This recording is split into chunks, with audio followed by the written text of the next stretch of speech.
find that innovator, that person who's really engaged in this sort of thing, who you could task with taking this forward. I think one of the key things is to get the employees on board.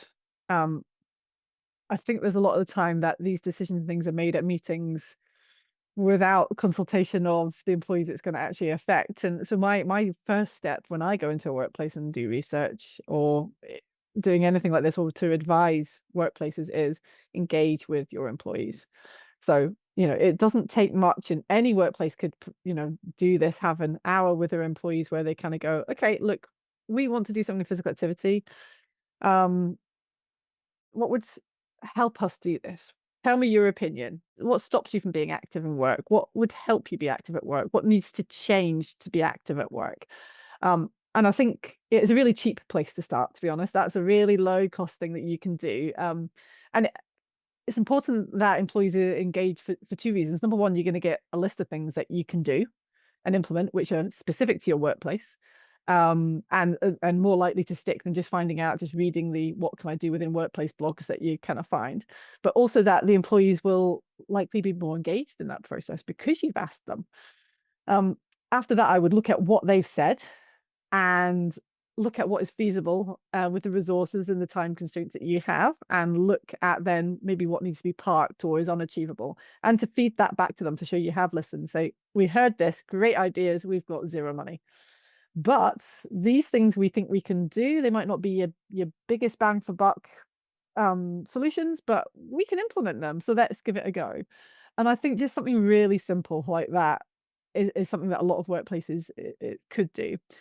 And also at those kind of discussions with employees, you're gonna find somebody as I kind of call them spark plugs. You're gonna find that innovator, that person who's really engaged in this sort of thing, who you could task with taking this forward.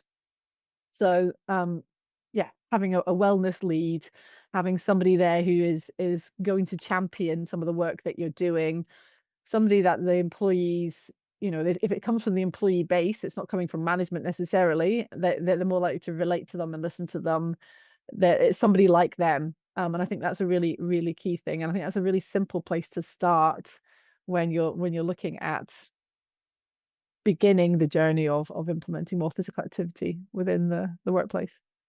I think another key consideration is not just having the employees involved and having their say, but is to kind of hit all levels of the hierarchy. So quite often we'll have a chief executive or somebody kind of high up in the organization who's very much supportive of this. They're keen at activity. They do a lot themselves, and they go, "Yeah, okay, come on in. Let's do some stuff in this workplace. We want to get something going."